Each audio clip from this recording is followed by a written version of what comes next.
बिहार विधानसभा चुनाव को लेकर बड़ी खबर सामने आ रही है। अजीम इत्तेहाद में सीटों का फॉर्मूला तय हो गया है। तेजस्वी की कांग्रेस लीडरान से मुलाकात भी हुई है। केसी वेणुगोपाल के साथ बिहार कांग्रेस के नेताओं से मुलाकात हुई। सीट शेयरिंग पर बातचीत हुई, जिसमें आरजेडी 130 से 132 सीटों पर चुनाव लड़ सकती है।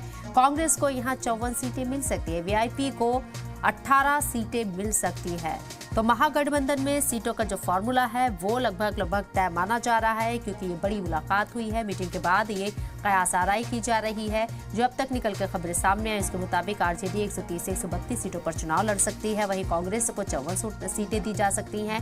वीआईपी को 18 सीटें दी जा सकती हैं।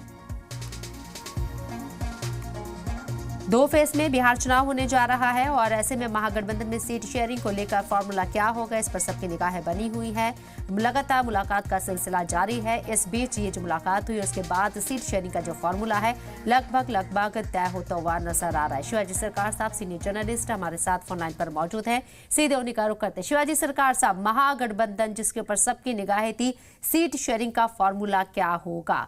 आरजेडी 130 से 132 पर चुनाव लड़ सकती है, तो कांग्रेस 54 सीटों पर और वीआईपी 18 सीटें हासिल कर सकती है, अपने उम्मीदवार खड़े कर सकती है। कैसे देख रहे हैं चुनावी समीकरण को देखते हुए? देखिए, चुनाव जब बातें होती हैं तो इस तरह की बातें तो होती रहती है। सीट की शेयरिंग के ऊपर हर वक्त कुछ ना कुछ कशमकश रहती है और आपस की खींचतान भी रहती है। तो इस बार भी हमें ये देखने पड़ रहा है कि इस बार हम देख रहे हैं कि एनडीए ने लगभग अपनी बातों को सुलझा लिया है, पर महागठबंधन के जिस तरह की पार्टियां हैं उनके साथ थोड़ी सी अभी समस्या आ रही है। पर सबके ऊपर एक चीज तो है कि जो चुनाव की जो नॉमिनेशन की तारीख है उस तक तय करना ही है। तब वो रास्ते में है, कौन कितना ज्यादा कर रहा है। नेचुरली आरजेडी जो है सबसे ज्यादा सीटें लेंगी ही और ले भी रही है, दिखती रही है। और उसके बाद कांग्रेस को भी सीटें मिलेंगी। कुछ घटबड़ दोनों के हो सकते हैं, वो छोटी मोटी चीजें हैं। पर बाकी जो उनके साथ जो बाकी सारी पार्टियां हैं उनके साथ जिस तरह की सारी चीजें हो रही हैं उसको देखते हुए ये लग रहा है कि हर एक की चुनाव के बाद हर पार्टी की कोशिश ये होती है कि सिर्फ सीटें ही नहीं मिले, पर लोगों के सामने जो उनको एक दिखावा जो होता है वो दिखावा करने में भी वो अपने आप को सक्षम रख सके। और कई बार चुनाव में लोग सीटें इसलिए भी लेते हैं कि हारे चाहे जीते, उनको लगता है कि वो चुनाव में जो टोटल वोट जो होते हैं, कुल जोड़ जो होता है, वो कई बार जो है वो पार्टी के रिकॉग्निशन वगैरह के लिए काम आता है। इसलिए भी कई बार जो है लोग सीटें ज्यादा मांगते हैं, ये जानते हुए भी जो सीट मांग रहे हैं वो ये जानते हैं कि शायद उतनी सीटें वो नहीं ला सकते। उसके बावजूद जो है वो ऐसा करते हैं। तो चुनाव के जो लड़ाई होती है, चुनाव की लड़ाई जितना सामने दिखती है उससे ज्यादा कहीं पीछे होती है और कई बार दिखावा भी काफी कुछ होता है।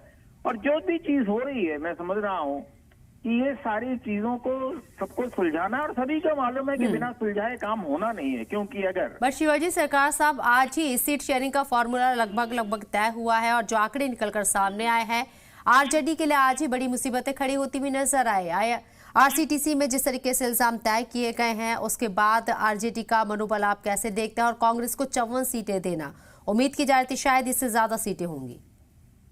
देखिए, आज की जो बातें हुई हैं, जो कोर्ट की बात का जिक्र कर रहे हैं, और आमतौर पे कई बार लोग इसको दिखाने की कोशिश करते हैं कि इससे शायद आरजेडी को नुकसान हो, तो जरूरी नहीं है। इससे उनको फायदा भी हो सकता है। और तेजस्वी यादव ने जिस तरह से उन्होंने कहा है एक मंत्री का नाम लेते हुए कि अगर ये मंत्री ऐसे कर सके, तो ये सारा तो उन्होंने पहले ही तय कर लिया था कि वो करेंगे। तो अगर ये चीजें भी लोगों के बीच में जाती हैं तो उसका असर दूसरा भी हो सकता है। इसलिए ये सोचना कि कोर्ट से कोई केस आ गया, किसी के खिलाफ आ गया, उसका असर जो है चुनाव के ऊपर उल्टा पड़ेगा, जरूरी नहीं है। ऐसा हो भी सकता है, ऐसा नहीं कहा सकता है। कुछ लोगों के मन में ये आ सकता है किस तरह की चीजें होती रही हैं। पर अगर आप देख लें सारी चीजों को, उसमें जो पूरा धन है उससे कहीं भी कई और जो ऐसे डील हुए हैं, कई डिफेंस डील हुए हैं, कई तरह के, उसमें उससे कई करोड़ों में है, ये तो कुछ लाखों में ही है।